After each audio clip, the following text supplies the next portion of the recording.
안녕하세요. 천안시 농업기술센터 채소특작팀장 윤지연입니다. 오늘 저는 고품질 고추 안전 생산 기술에 대해서 말씀드리도록 하겠습니다. 제가 말씀드릴 순서는요, 고추 재배 동향, 생리적 특성, 안전 육묘 기술, 그리고 고추의 재배 관리, 마지막으로 주 병해충 및 생리장애 순서로 말씀드리도록 하겠습니다. 고추 재배 동향입니다. 이제 기상 여건으로 보면 생육기 가뭄 및 7월 상순 고온으로 착과수가 감소하였고요. 이로 인해 병충해 및 기형과가 증가하였습니다. 8월 호우로 스패 및 탄저병이 다발생하는 해였고, 이로 인해 대부분의 농가가 9월 말에 수확을 종료하는 해이기도 하였습니다. 작황인데요. 2022년 건고추 생산량은 6만 3천 톤으로 전년 대비 21.6% 감소하였습니다. 시발당 생산량은 전년 대비 11.6% 감소한 211kg가 되겠습니다. 농가 직거래 가격은요, 작년하고 큰 차이는 없었습니다. 600g 건고추 기준에 15,000원에서 17,000원으로 거래되고 있습니다. 이처럼 정식 초기 가뭄 및 여름철 기상 여건 악화로 전년 대비 수확량이 전체적으로 감소한 해이기도 했습니다. 생리적 특성입니다. 온도적인 측면에서 보면 고추는 낮 25도에서 28도, 밤 18에서 20도씨가 생육 저온이 되겠습니다. 햇빛에서 보면 모든 작물이 사실 햇빛을 잘 봐야 강합성 작용이 잘 이루어지기 때문에 작물이 잘 자랄 수 있는데요. 고추의 경우도 오전에 전체 강합성 작용의 70에서 80%가 이루어지기 때문에 오전에 햇빛을 충분히 볼 수 있는 환경을 만들어 주시는 게 중요하겠습니다. 수분입니다. 고추는 청결성 작물로 보통 표토 30cm 이내에 뿌리가 분포하기 때문에요. 건조와 가습에 모두 취약한 작물입니다. 그렇기 때문에 적정한 수분 관리가 굉장히 중요하다고 말씀드릴 수 있습니다. 양분을 보시면 저희 농가들이 대부분 간행적으로 그 표준 12량에 있는 양을 해마다 같은 양을 이렇게 주시는 경우가 있는데요. 농업기술센터에 의뢰하시면 토양 분석이 가능합니다. 이런 분석 결과를 이용해서 균형 시비를 하시면 좋겠습니다. 고추가 좋아하는 토양은요, pH 6.0에서 6.5에 분포하는 정도의 토양이고요. 통기와 배수가 좋은 토양을 고추 작물이 좋아한다고 보시면 되겠습니다. 개화습성입니다. 고추의 가장 큰 개화습성 중에 하나인 무한하서의 특징이 있는데요. 무한하서라 함은 식물체가 자라는 내내 계속해서 꽃이 피는 성질을 말합니다. 그래서 봄엽 3회에서 4매 때부터 꽃눈 분화가 시작된다는 것을 기억하시면 좋겠습니다. 안전 육묘 기술입니다. 저희 천안 관내는 대부분의 농가들이 이제 육묘를 하시는 농가보다는 가식 단계부터 이제 묘를 관리하시거나 묘를 구매하셔서 정식하신 농가가 많은데요. 그래도 모든 농가가 하시는 작업이 품종 선택이죠. 그래서 이 품종 선택이 굉장히 중요한데 이 선택 요령에 대해서 잠시 말씀드리겠습니다. 먼저 품종 선택하실 때는 품종의 특성 및 관리 요령을 좀 파악해 주시고요. 지역에 적합한 토양과 기후 등 지역에 적합한 품종인지를 좀 생각해 주시면 좋겠습니다. 안정적 소득을 위해서는요, 한 가지 품종을 재배하시기보다는 2개에서 3가지 정도의 품종을 선택하시면 좋고요. 신품종을 많이들 선호하세요. 그리고 고추가 새로운 품종이 굉장히 많이 해마다 나오는 작물이기도 하다 보니까 신품종을 선호하시는데, 신품종을 고르실 때는 적은 면적의 실증 재배를 먼저 해보실 것을 권해드리고요. 그리고 단계적으로 재배 면적을 늘려 나가시면 좋겠습니다. 그리고 마지막으로 탄저병, 역병, 바이러스의 강한 내병성 품종을 선택하는 것이 중요하겠습니다. 그래서 하나 더 내병성 품종이 어떤 것이냐, 이거에 대해서 좀 더 자세히 설명을 드리고 싶은데요. 저희가 품종 써 있는 봉투를 보면 품종명에 PR, AR, TS, 칼라, 칼이나 탄 이런 글자들이 포함되어 있습니다. 이것을 보면 PR은 역병에 강한 품종을 말하는 거고요. AR이나 탄자가 들어간 품종은 탄저병에, 그리고 TS, 칼라, 칼이나 칼자가 들어간 것은 칼라병, 저희가 토마토 반점 위조 바이러스라고 하는 바이러스에 강한 품종이라고 기억하시면 좋을 것 같습니다. 파종과 가식입니다. 그래서 파종일을 계산하실 때는 우리가 재배하신 정식 예정일로부터 육묘일수를 역산하셔서 파종일을 정하시면 되겠고요. 파종량은 내가 그러니까 식재 정식하실 양의 20%를 가산하셔서 파종을 하시면 되겠습니다. 가식 적기는요, 파종 후에 본잎이 하나에서 2개 정도 전개된 후가 좋을 거고요. 그리고 이것이 이제 가식 직후에 활착을 위해서는 야간 온도를 24에서 25도씩로 약간 높게 관리하는 게 좋겠습니다. 후기 관리 및 묘순화입니다. 후기에는 온도 관리도 중요하지만 과습되지 않도록 환기를 좀 철저히 해주시고요. 이 묘순화는 저희가 모구칙이라는 단어로 말씀도 드리는데 목적은 웃자람을 예방하고요. 그리고 저희가 본포에 갔을 때는 육묘상보다는 온도 조건이나 어떤 이 환경들이 조금 열악하거든요. 그래서 이런 불량 환경에 견디는 힘을 좀 증대시키고 그런 힘이 커지기 때문에 초기에 활착이 좀 잘 되는 그런 이점이 있습니다. 그래서 정식 일주일 전 7일에서 10일 전, 최소 일주일 전에 이 묘순화가 들어가야 하고요. 이 순화하는 방법은 환기를 시킨다든지 온도나 관수, 물을 주는 양을 조절하셔서 육묘상보다 본포에 적응할 수 있도록 서서히 그 정식하는 포장 조건으로 이런 환경 조건을 맞춰주면 됩니다. 그럼 저희가 이제 묘 준비가 됐으면 본포 정식 준비를 해야 되는데요. 퇴비는 반드시 완숙된 퇴비여야 하는데 농가분들이 이제 이 완숙 퇴비를 구하는 것이 굉장히 어려운 걸 저희도 알지만 그래도 가장 중요한 정식 준비 단계에서 완숙 퇴비를 좀 잘 선택하시고 석회 등 밑거름을 넣고 깊이 가를 하시는데 이때 저희가 지금 토양 전염병이나 토양의 월동한 충들이 굉장히 증가하고 있어요. 그래서 살균이나 살충제를 호나 처리해서 깊이 가를 해주시는데 최소 정식 30일 전에 이 작업을 해주셔야 됩니다. 그리고 비료를 살포 후에 경운 작업을 하실 때는 정식 최소 1에서 2주 전에 이 작업을 완료해 주시고요. 일항을 만들 때는 아까 이제 수분에 대한 특징을 말씀드렸는데 고추 같은 경우에 건조와 가습에 굉장히 취약하다고 말씀드렸잖아요. 그래서 일항을 좀 높게 20cm 이상 높은 일항으로 두둑을 만들어 주시면 좋을 것 같습니다. 그래서 주간 거리는 30에서 40cm 내외로 평당 한 8주 정도 식재된다고 계산하셔서 식재를 하시면 되겠고 마지막으로 이제 만든 일항 위에 비닐 필복을 하시는데요. 이 비닐 필복을 최소 정식 3일에서 4일 전에, 이보다 더 훨씬 전에 하시는 농가도 많은 것으로 아는데 이 필복을 좀 미리 하시는 이유는 지온을 좀 확보하고 또 수분도 확보하고 지온을 좀 어느 정도 높여놔야 활착에 도움이 되기 때문에 적어도 정식 3, 4일 전에 피복까지 맞춰 주실 것을 당부드리겠습니다. 네, 정식 준비해서 표준 10일량입니다. 보통 농가분들이 이 표를 보고 관행대로 퇴비 그리고 NPK, 석회를 주시는데요. 올해는 지금 이 교육이 끝난 이후에 농업기술센터에 토양검정을 의뢰하셔서 그 결과에 따라서 퇴비는 얼마를 넣을지 석회는 얼마를 넣을지 이런 것들을 가감해서 넣어주시면 좋겠고요. 재작년에 좀 가뭄 때문에 붕소 결핍이 좀 많았습니다. 그래서 기비로 붕사를 2에서 3kg 정도 넣어주실 것을 추천드립니다. 그리고 또 하나 제가 말씀드릴 것은 아까 완숙 퇴비를 넣으라고 말씀드렸는데요. 퇴비 같은 경우는 이미 어느 정도 발효가 되어서 유통이 되기 때문에 문제가 되지 않지만 관내에 저희가 아마 이제 유박 비료 같은 경우 지원되는 사업이 있는 것으로 알고 있습니다. 그래서 유박 비료에 대해서 얼마를 줘야 되는지 많이 물어보시는데 지원되는 유박마다 줘야 되는 양이 좀 다르기 때문에 그 비료 표대 뒷면에 보시면 시바르당 얼마를 줘야 되는지가 나와 있습니다. 그걸 숙지하셔서 주시고 만약에 잘 모르시겠다고 하면 센터로 전화를 주시면 안내하도록 하겠습니다. 그리고 이 유박 비료를 잘 주셔야 하는 이유는 이게 미발효 상태로 유통이 되기 때문에 본포에 가서 물을 만났을 때가 그때부터 발효가 되기 시작합니다. 그래서 보통 2주 이내에 뿌려도 된다라고 이제 안내되어 있지만 그렇게 함으로써 이제 오른쪽 하단에 있는 사진처럼 정식 이후에 가스 피해를 받는 농가들이 해마다 발생하고 있습니다. 그래서 꼭 유박을 내가 갖고 있기 때문에 주셔야 된다라고 생각하시면 최소 저희는 3개월 전에 주셔서 로타를 치시고 충분한 물을 주셔서 어느 정도 발효가 다 이루어진 이후에 정식이 될 수 있도록 권해드립니다. 저희가 토양 아까 굉장히 중요하다고 말씀드렸는데요. 토양 시비 처방서를 받기 전에 농가가 하실 것이 있습니다. 토양을 시료로 해서 센터에 제출을 하셔야 되는데 사실 이것이 굉장히 중요해요. 토양을 얼마나 잘 떠왔냐에 따라서 결과치가 바뀌기 때문인데요.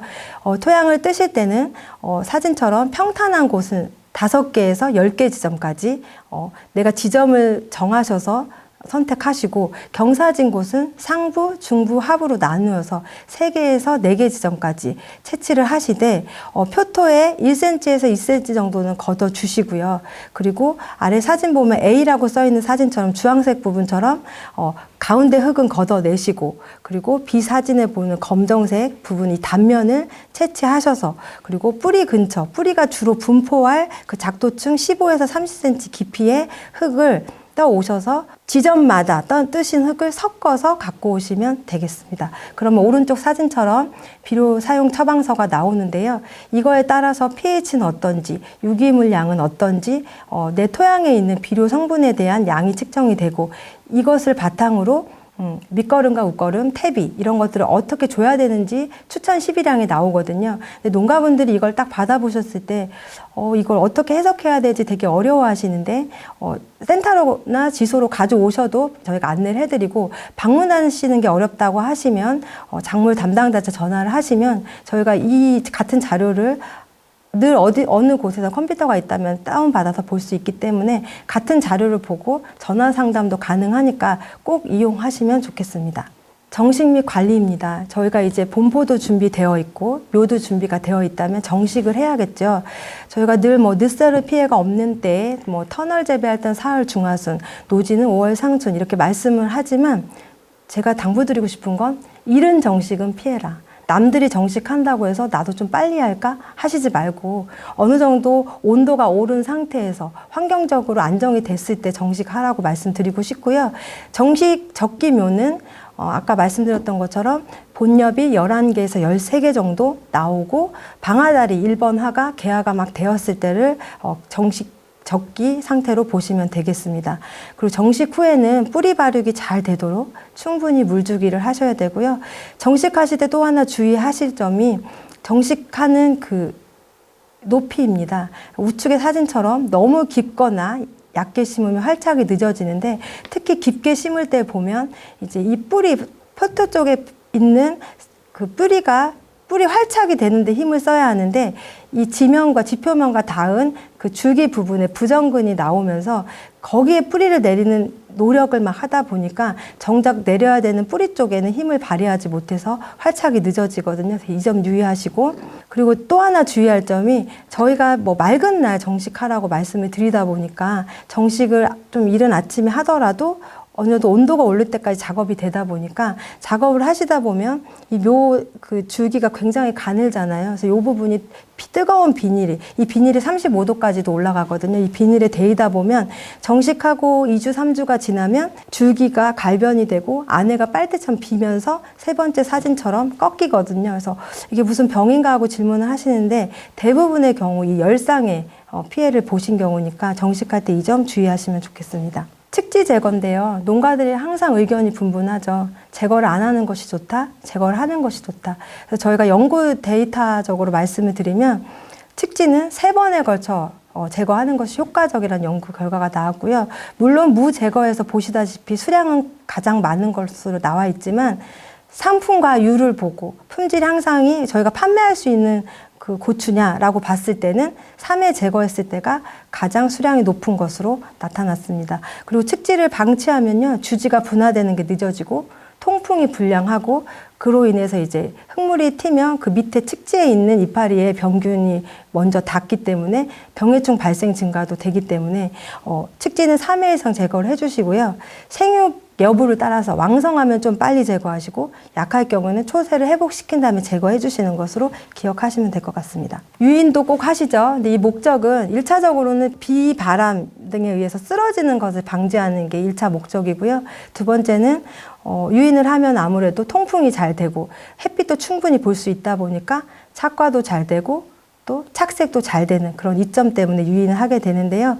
지주는 대부분 요즘은 철제를 활용하죠. 예전에 대나무, 강목, 장목 이런 것들을 사용했는데 지주 세우시고 유인줄을 매주실 때 유인줄은 고추가 자라는 단계에 따라서 3번에서 5번까지 순차적으로 해주시면 되는데 이때 햇빛을 충분히 많이 받도록 유인을 해주시면 되겠습니다. 그래서 요즘에는 오른쪽 상단처럼 일자형 그 유인보다는 Y자형 지주 때는 판매도 많이 하죠. 그래서 Y자형 그리고 네트 유인이라는 망 유인, 그 터널 유인도 되는데 비용적인 측면이나 효과적인 측면에서 봤을 때는 Y자형을 농가들이 많이 선호를 하십니다. 비배 관리에 있어서 저희가 농가들이 고추 같은 경우는 노지 재배 같은 경우에 이제 관수 시설이 안 돼 있는 농가들이 많다 보니까 일환 관수, 고란 관수 많이 하시는데요. 분수호수를 활용한다든지 사실 가장 효과적인 건 점적 관수를 이용하는 겁니다. 그래서 웃거름이 추비를 주실 때는 입상으로 보통 주실 때 정식 후 30에서 40일이라고 하지만 기억하기 좋게 정식 후 한 달 뒤 1차 주고 한 달 뒤 2차 이런 식으로 정식을 기준으로 30일 간격으로 3회에서 4회 나눠주시면 되겠고요. 혹시 점적 관수 시설이 되어 있는 농가들은 이제 관비로 주시다 보니까 정식을 기준으로 30일 이후부터 15일 간격으로 8번까지 주시면 되겠습니다. 그래서 여기서 간비 재배라고 하는 거는 점적 관수로 이제 물과 비료를 주는 효과가 있다 보니까 물과 비료를 주는 어떤 노력 절감되고 그리고 비료를 물비료로 주기 때문에 비료 효과도 높일 수 있습니다. 그래서 물론 경영비가 좀 추가되는 어려움은 있지만 여건이 되신다면 이 점적 관수를 설치하셔서 관비 재배를 하실 것을 좀 추천드립니다. 웃거름 주는 위치를 좀 안내 드리는데요. 1차는 아까 정식 30일 뒤에 주라고 말씀드렸잖아요. 포기와 포기 사이에 1차 추비 주시면 되고 2차 추비는 두둑 어깨 그리고 3차 4차는 이제 헛골에 주시는데 이때 농가들이 또 이런 질문을 하세요. 나는 풀 날까봐 고랑 멀칭을 하는데 그럼 3, 4차 언제 줘? 이렇게 말씀을 하시는데 피복 전에 미리 이제 3, 4차 비료를 헛골에 주시고 고랑 멀칭을 하셔도 돼요. 그리고 요즘 이제 볏짚, 부직포, 차가망 이용하시고 또 못 쓰는 폐현수막을 많이 활용하시는데 사실 비닐 쓰시는 분들인데 비닐은 좀 저희가 권장드리지 않아요. 그래서 비닐을 뺀 나머지 볏짚, 부직포, 차각막, 폐현수막 같은 경우는 공기의 순환이 어느 정도 되기 때문에 그런 부분에서는 좀 효과가 있지만 비닐은 사실 공기의 순환이 안 되기 때문에 지나치게 물을 많이 주면 가습할 수도 있기 때문에 좀 지양하시라는 거. 그리고 고랑 멀칭을 하면 잡초 발생 억제 이 효과 때문에 가장 많이들 하시는 것을 알고 있는데 또 좋은 효과는 멀칭을 하다 보면 그 고랑 사이에 있는 흙에 흙물이 이제 비가 올 때 튀어 올라와서 탄저병이나 역병이 좀 발생하는 문제가 생기는데 그런 것을 예방할 수 있는 효과도 있습니다. 이제부터 제가 병해충에 대해서 말씀을 드릴 건데 그 말씀을 드리기 전에 농가들한테 가장 중요한 것이 적기 방제고 또 하나가 농약 선택하는 거예요. 그래서 농가들 보시면 그 주시면 안 되는 오히려 응애를 잡는데 총체별로 약을 주신다거나 이런 경우가 너무 많아서 제가 이걸 말씀을 좀 꼭 드리고 싶었던 건데 가장 1차적인 건 적기 방제예요. 그래서 균이든 충이든 예방적으로 소기에 방제해라. 그리고 살균제를 예로 들면 예방할 수 있는 살균제 그리고 병이 이미 걸려서 치료할 수 있는 살균제 또 예방과 치료 효과가 다 갖고 있는 혼합살균제를 구분되고요. 저희가 교육할 때 교호살포하세요, 교호살포하세요 말씀하시는데 이걸 좀 설명드리려고 해요. 교호살포라는 것은 뭐냐면 농가에 저희가 가서 농약을 좀 보여주세요 하면 똑같은 작용기작을 갖고 있지만 농약명이 다르니까 다른 약인 줄 알고 같은 약을 계속 3번, 4번 치시다 보니 농약에 대한 저항성이 생겨서 내성이 생겨서 들지 않는 경우가 너무 많거든요. 그래서 교호살포라는 것은 지금 우측에 보이는 것처럼 작용 기작별로 표시 기호가 가나다라마로 이렇게 다 되어 있거든요. 그래서 작용 기작이 다른 농약을 선택해서 번갈아 가면서 주는 것을 교호살포라고 합니다. 그래서 예로 들은 거예요. 지금 보시면 살균제 중에 카, 두 번째가 작용 기작이 다3 플러스 카 그리고 맨 끝에 있는 게 4,1인데요. 이렇게 작용 기작이 각각 다른 3개의 약제를 순차적으로 한 번씩 주고 다시 카를 줬다가 다3 플러스 카 이렇게 주시면 교호살포가 돼서 농약 효과, 주는 효과를 좀 높일 수 있습니다. 이제 주요 병해충에 대해서 말씀드릴게요. 잘록병입니다. 이거는 이제 육묘기에 좀 다발생하는 병이에요. 그래서 줄기 기부가 암갈색으로 변하고 사진처럼 이게 지제부가 잘록해지면서 이게 좀 더 심해지면 목질부가 노출돼서 죽어버리는 그런 증상이 나타나고요. 주로 발생하는 원인은 육묘상의 온도가 낮거나 상토가 좀 지나치게 과습했을 때 많이 발생을 해요.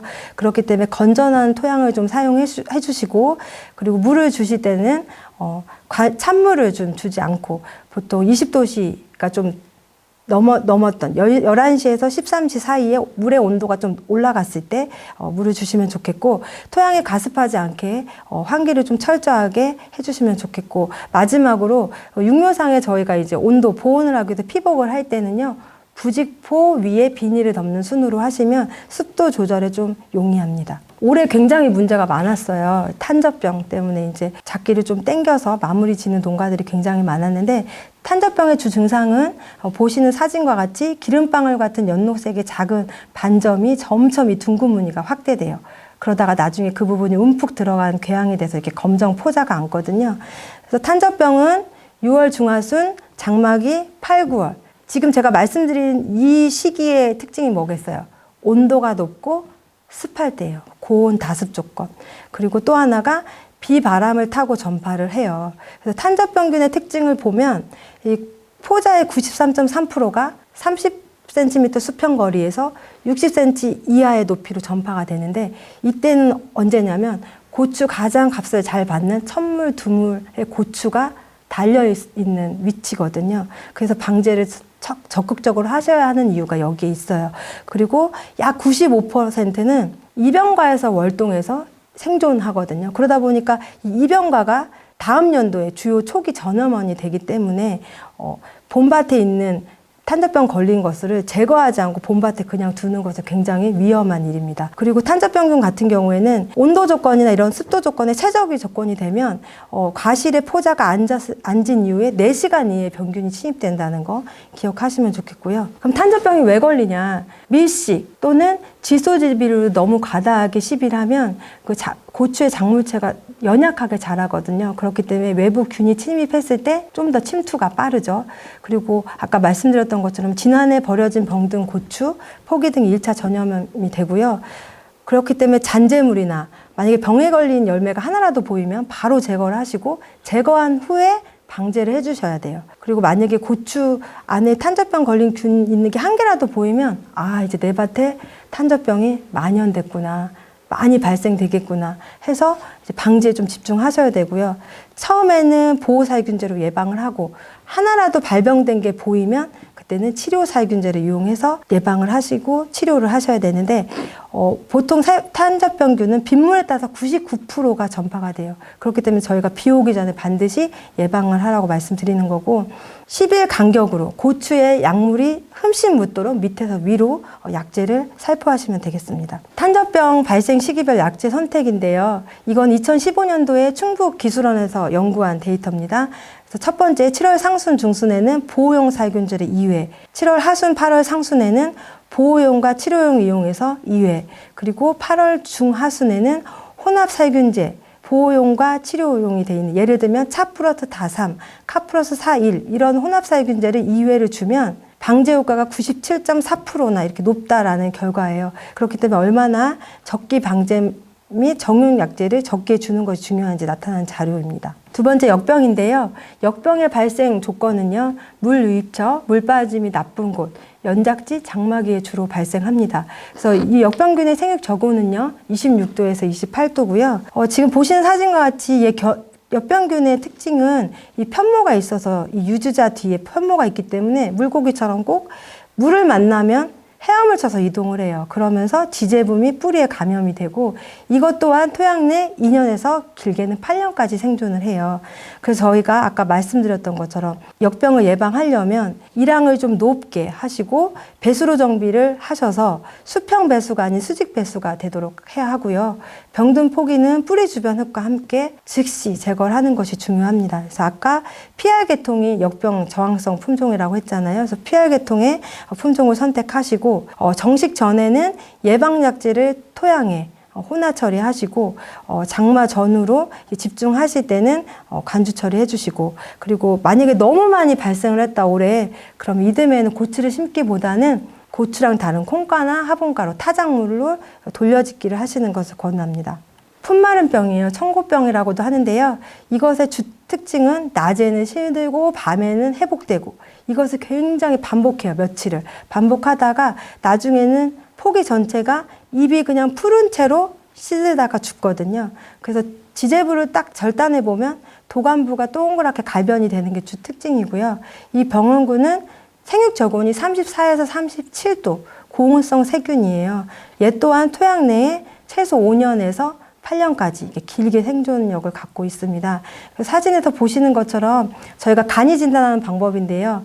이 절단을 해서 그 투명한 컵에 물을 넣고 한 5분 정도 지나면 이렇게 하얀 점액질의 그 병원균이 이렇게 흘러나오는데, 이게 나오면 풋마른 병, 나오지 않으면 역병, 이렇게 간이로 진단을 하기도 합니다. 풋마른 병의 발생 원인은 너무나 비료를 많이 줬을 때, 그리고 상처나 토양을 통해 전염이 되고요. 이렇기 때문에 포장을 좀 청결하게 유지하시고 수확 후에, 특히 이게 한번 발생을 하면 이듬해 발생할 확률이 더 높아지기 때문에 올해 만약에 풋마른 병이 나왔다 하면 수확 후에, 그리고 수확 후에 못했다면 지금 내년 정식하기 전에 토양 소독 약제를 해서 이 병원균의 밀도를 낮추는 게 굉장히 중요하고, 또 이렇게 해도 잘 잡히는 것 같지 않다 하시면 역병처럼 박과작물 같은 타 작물을 돌려짓기 하셔야 됩니다. 그래서 지금 저희가 아까 말씀드렸던 것처럼 이런 토양 전염병이 의심이 되면 역병인지 시드름병인지 풋마른병인지를 하기 위해서 아까 같은 경우 간이 진단법을 활용하기도 했는데요.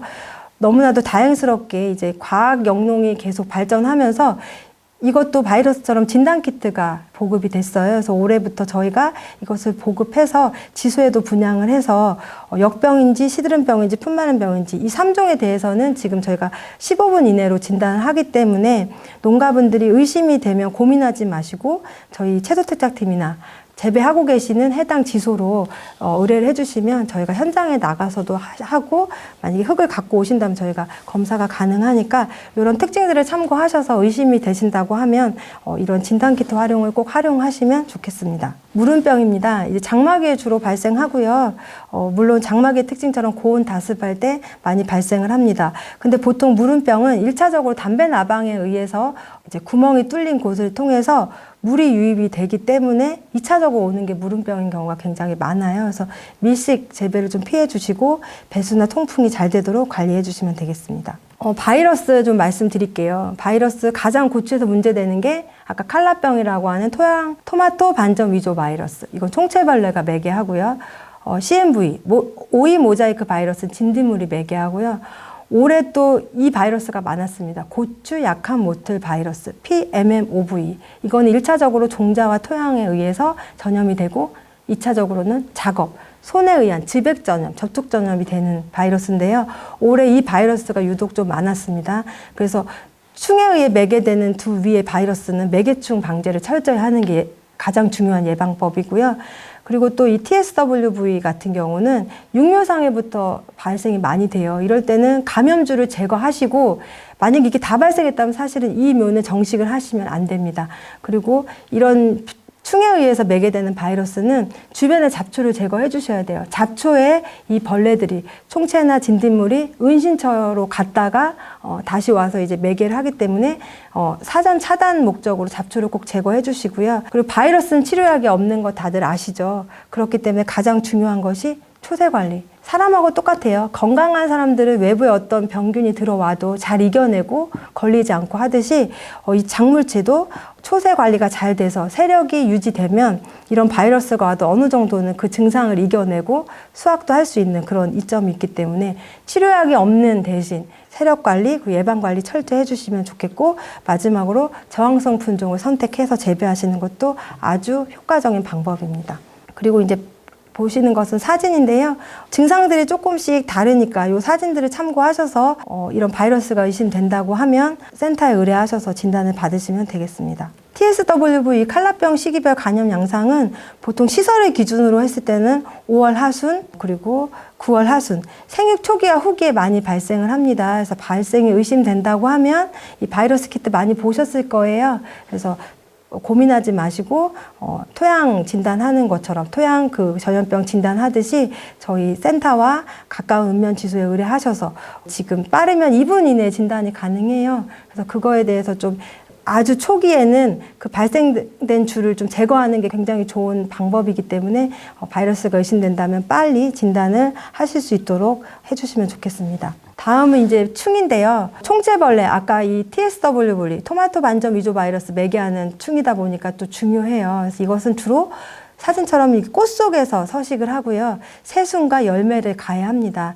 그래서 얘네들은 보균을 하고 있다 전염을 하고요. 가해받은 잎은 기형으로 새순이 오글오글 하거든요. 그래서 우측에 보시는 것처럼 성충에서 알, 일령, 일령, 그리고 번데기는 토양에 들어가서 번데기 상태를 유지하다 보니까 내 밭에 이 성충, 총체벌레 성충이 내 이파리 안에 내 눈으로 보였다 하면 내 밭에는 알부터 유충, 번데기까지 다 존재한다고 보시면 됩니다.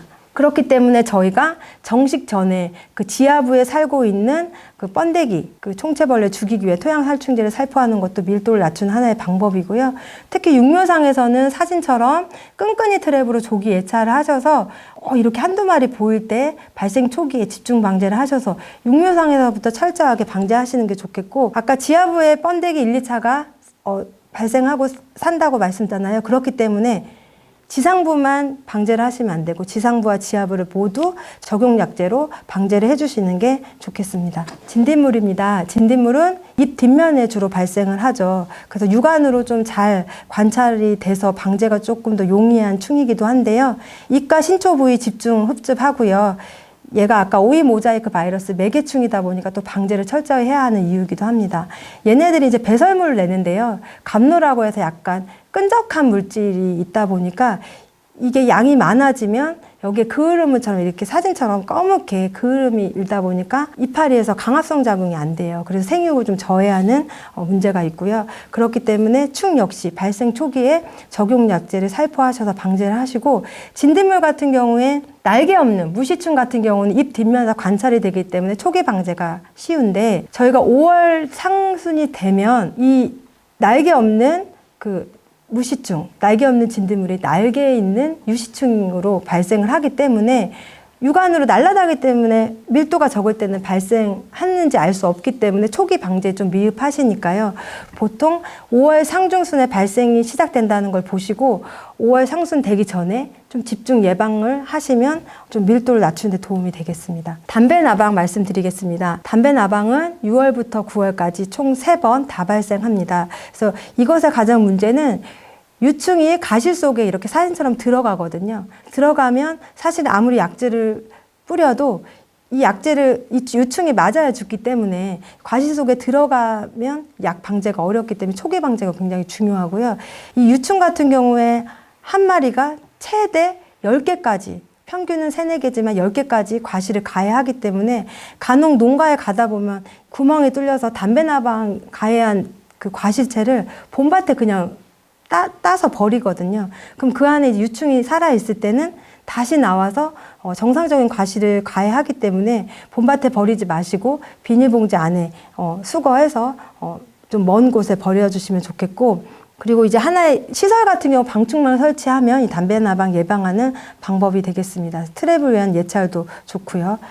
그리고 아까 말씀드렸던 것처럼 상처에 빗물이 들어가면 물음병을 유발하기 때문에 물음병이 나왔을 때는 병이다 생각하기 전에 담배나방이 가해한 구멍이 있는지를 한번 관찰하시면 좋을 것 같습니다. 참원지 응애입니다. 시설 내 연중 발생을 하고요. 노지에서는 5월과 9월에 이제 피해를 보는데, 이런 이유는 생육 저온이 15에서 20도씨입니다. 25도 이상이 되면 사망률이나 산란율이 낮다 보니까 오히려 온도가 오를 때는 좀 밀도가 떨어지고요. 얘 또한 잎 진딧물처럼 잎 뒷면에 흡집해서 가해를 하고요.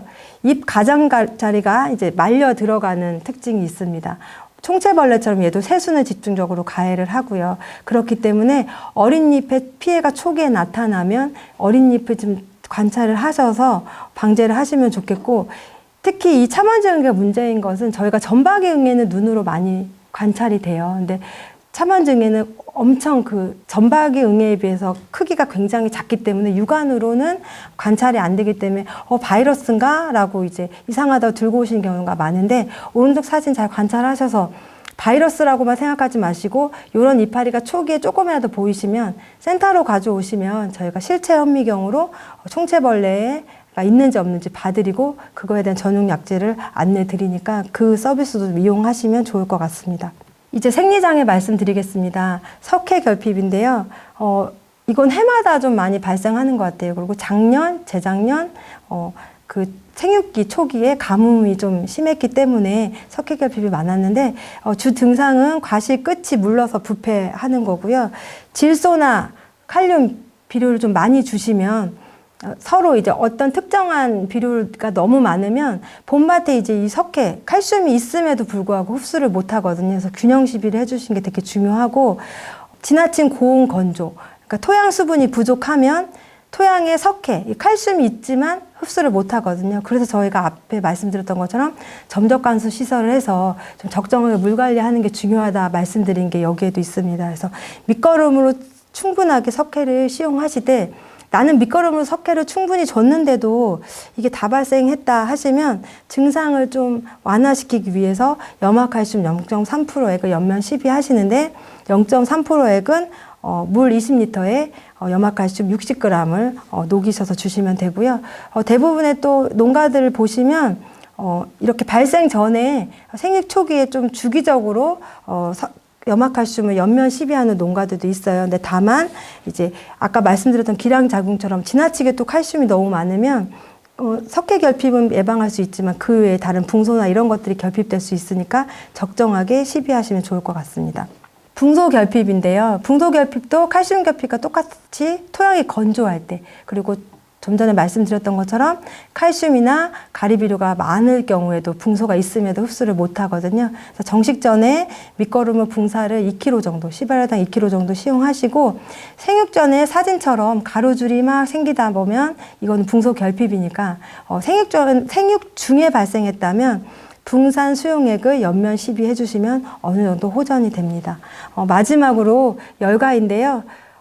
열과는 이제 고온기에 온도 조건이 안 맞거나 급격하게 이제 토양 수분의 변화가 있으면 과피와 과육부의 그 발달상의 불균형으로 인해서 발생을 하거든요. 이래서 적정 물 관리가 굉장히 중요한 겁니다. 그래서 생리장애 세 가지는 주로 물 관리가 잘 안 돼서 토양이 지나치게 건조할 때 발생된다는 거 기억하셔서 좀 관리를 해주시면 도움이 될 것 같습니다. 지금까지 고추 재배 전반에 대해서 말씀드렸는데요. 해마다 이상 기상으로 인해서 농가들이 이제 농업에 종사하기가 참 어렵다 이런 말씀들을 많이 하시는데, 사실 기상은 저희가 어떻게 할 수 없잖아요. 그래서 이번 교육을 통해서 외부 환경에 대해 조금이라도 대응할 수 있는 그런 귀한 시간이 됐으면 하고요. 내년도에도 천안 고추 농가들이 고품질 고추를 생산할 수 있도록 늘 응원하면서 도움이 되도록 저희가 더 노력하겠습니다. 감사합니다.